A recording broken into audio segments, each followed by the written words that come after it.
Ready to dive into a topic that's sparking debate all over. We're tackling inequality and homelessness in America, but get this, we're looking at it from the conservative perspective. And to guide us, we've got Chapter 6 of Liberal Losers. When the right win, we all lose, by Moses Seenarine. Let me tell you, that title alone is designed to make you think twice. No kidding! Just the title makes you wonder what you're in for, right?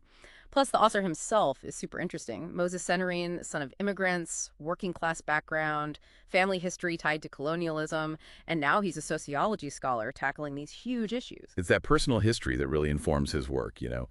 And what's cool about this chapter is he contrasts those conservative viewpoints with liberal critiques. We'll hit both sides, of course, but be ready for some fireworks. Totally. So think of this deep dive as your crash course on the conservative take on inequality and homelessness. We're breaking down their arguments, proposed solutions, and where Seenarine finds those solutions lacking. It's like a roadmap to understanding a perspective you might not agree with, which is always valuable. Exactly. So let's get started. What are the foundational principles behind this conservative approach? Imagine a four-legged stool. Personal responsibility, limited government, free markets, and a big belief in private charity. That's their approach in a nutshell. Okay, so unpack that a little. Yeah. Someone's struggling financially. Would the conservative take be something like, pick yourself up by your bootstraps, buddy. It's on you to succeed? It's a tad more nuanced than that, but that emphasis on individual agency, that's definitely key for them. The thinking is that too much government help ends up creating dependency. They'd rather see an environment where people are empowered to thrive through, hard work, initiative. Yeah. Without the government butting in. Which plays right into their love of free markets. Let those invisible hands do their thing. Exactly. They believe a strong market, minimally regulated, will naturally create opportunities, lifting folks out of poverty.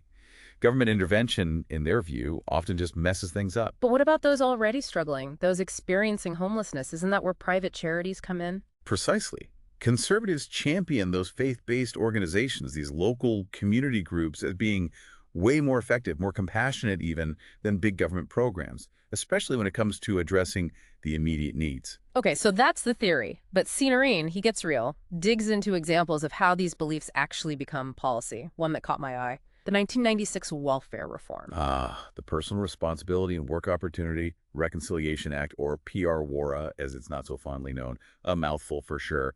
That law really embodied the conservative approach. And get this, a Republican-backed bill signed by a Democrat, President Bill Clinton. Talk about political curveballs, huh? Right.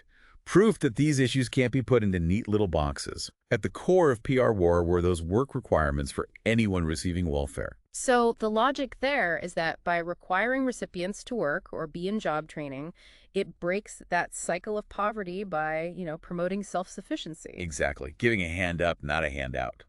But naturally, that's where the liberal critique comes in swinging. Seenarine, though, he's like, hold on a sec.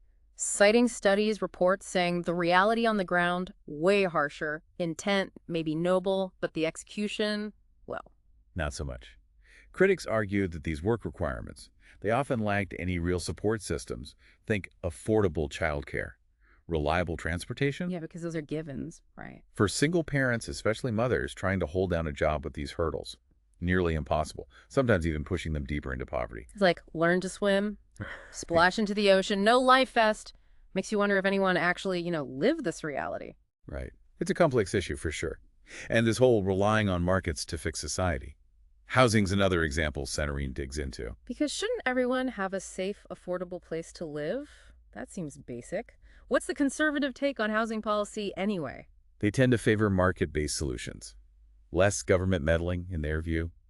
All those zoning regulations, building codes, they see it as stifling the creation of affordable places to live. So their answer is just build more, increase supply, prices drop, problem solved. Pretty much. They argue that by encouraging private developers, cut regulations, offer incentives, the market will just sort itself out. Seenarine isn't convinced by that, though, is he? He uses some pretty stark, real-world examples to prove his point. Yeah, he brings up California, the Golden State, dreams, innovation, opportunity, avocado toast. Don't forget the avocado toast. Right.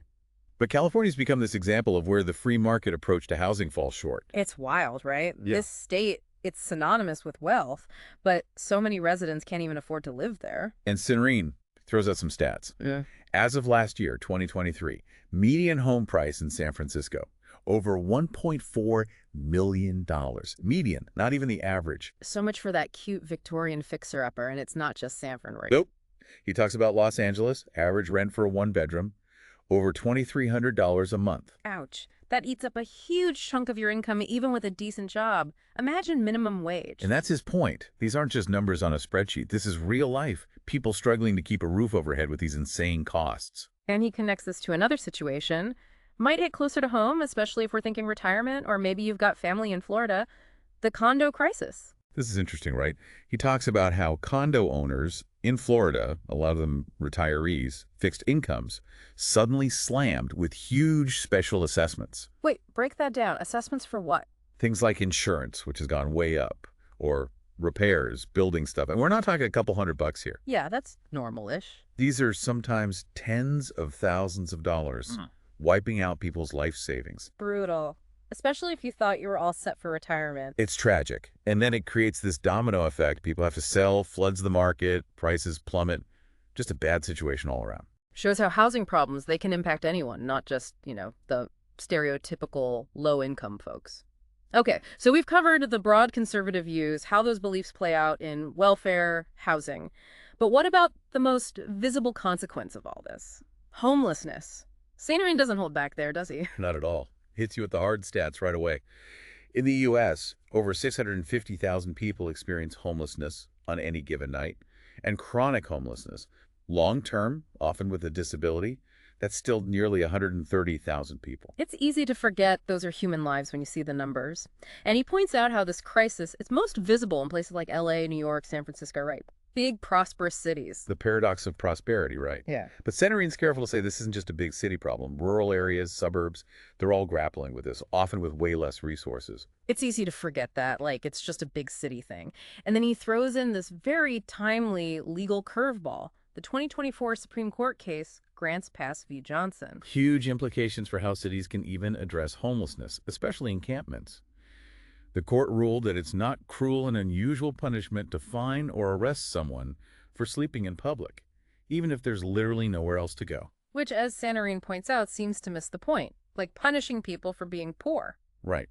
It criminalizes being homeless without dealing with what causes it, and it puts people at even greater risk. Okay, so we've established homelessness is a huge, complicated issue. What does the chapter say about why it happens, though? What leads to someone being on the streets? Because it's not as simple as they're lazy or whatever, right? Exactly. And Seenarine pushes back against those stereotypes hard.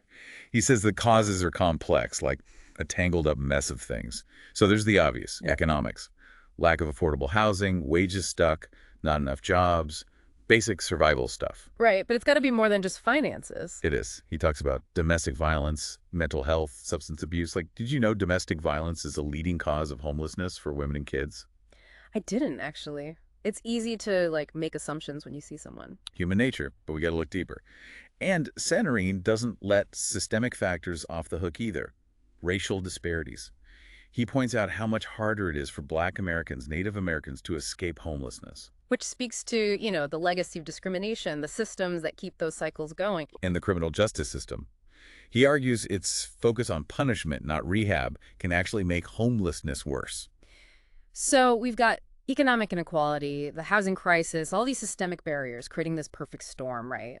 And we know conservatives, they're not big on government intervention. So who do they think solves this if Uncle Sam's not swooping in for the rescue? This is where that reliance on private charity really takes center stage.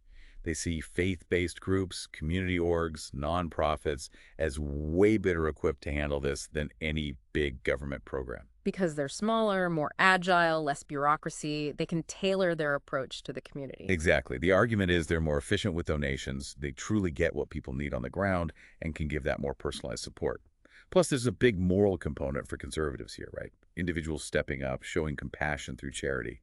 And you knew there was a but coming. Seenarine doesn't let that argument stand unchallenged, does he? He does not. He acknowledges the good these organizations do, but he questions if private charity alone can fix something as deeply rooted as homelessness. It's just not that simple. Like putting out a forest fire with like a squirt bottle? Exactly. Charity can provide immediate relief, a meal, a bed for the night, but it doesn't magically create affordable housing or living wage jobs. It's a Band-Aid on a much bigger wound. Right, you need the whole treatment plan. And the funding for these organizations, so unpredictable, reliant on donations, grants, volunteers, all easily swayed by things like the economy or, just donor fatigue. It's tough to create lasting change on that kind of foundation. So the help might vanish just when it's needed most. Sadly, yeah. And there's another layer to this.